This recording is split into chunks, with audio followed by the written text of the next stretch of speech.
بسم اللہ الرحمن الرحیم۔ شروع اللہ کے نام سے جو بڑا مہربان اور نہایت رحم والا ہے۔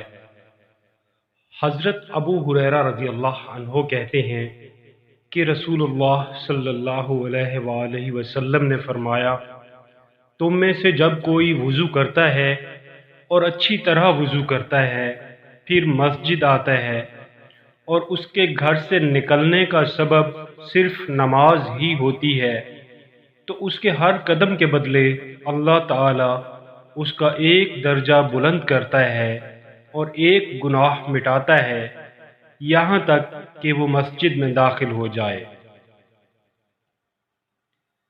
حضرت عبداللہ بن مسعود رضی اللہ عنہ کہتے ہیں کہ عرض کیا گیا، اللہ کے رسول، آپ اپنی امت کے ان لوگوں کو قیامت کے دن کیسے پہچانیں گے جن کو آپ نے دیکھا ہی نہیں ہے؟ آپ صلی اللہ علیہ وآلہ وسلم نے فرمایا، وضو کے اثر کی وجہ سے ان کی پیشانی، ہاتھ اور پاؤں سفید اور روشن ہوں گے۔ حضرت اسامہ بن شریک رضی اللہ عنہ کہتے ہیں کہ میں نے اعرابیوں کو نبی اکرم صلی اللہ علیہ وآلہ وسلم سے سوال کرتے دیکھا کہ کیا فلاں معاملے میں ہم پر گناہ ہے، کیا فلاں معاملے میں ہم پر گناہ ہے؟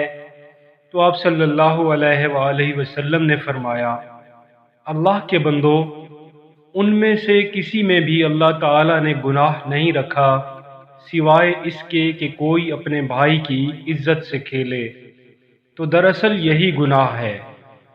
انہوں نے کہا، اللہ کے رسول، اگر ہم دوا علاج نہ کریں تو اس میں بھی گناہ ہے؟ آپ صلی اللہ علیہ وآلہ وسلم نے فرمایا، اللہ کے بندو، دوا علاج کرو، اس لیے کہ اللہ تعالی نے کوئی ایسا مرض نہیں بنایا جس کی شفا اس کے ساتھ نہ بنائی ہو سوائے بڑھاپے کے۔ انہوں نے عرض کیا، اللہ کے رسول، بندے کو جو چیزیں اللہ تعالی نے عطا کی ہیں ان میں سے سب سے بہتر چیز کیا ہے؟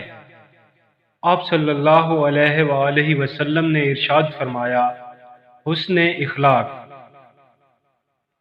حضرت جابر رضی اللہ عنہ کہتے ہیں کہ میں نے رسول اللہ صلی اللہ علیہ وآلہ وسلم کو فرماتے ہوئے سنا، سوتے وقت اسمد کا سرما ضرور لگاؤ، کیونکہ اس سے نظر تیز ہوتی ہے اور بال اگتے ہیں۔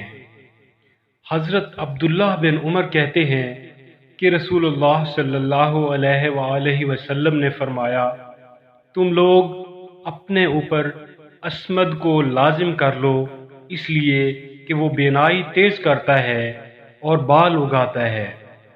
وضاحت: سرمد ایک پتھر ہے جو اصفہان، ایران میں پایا جاتا ہے۔ اس سے تیار کردہ سرما بہترین اور مفید ہوتا ہے۔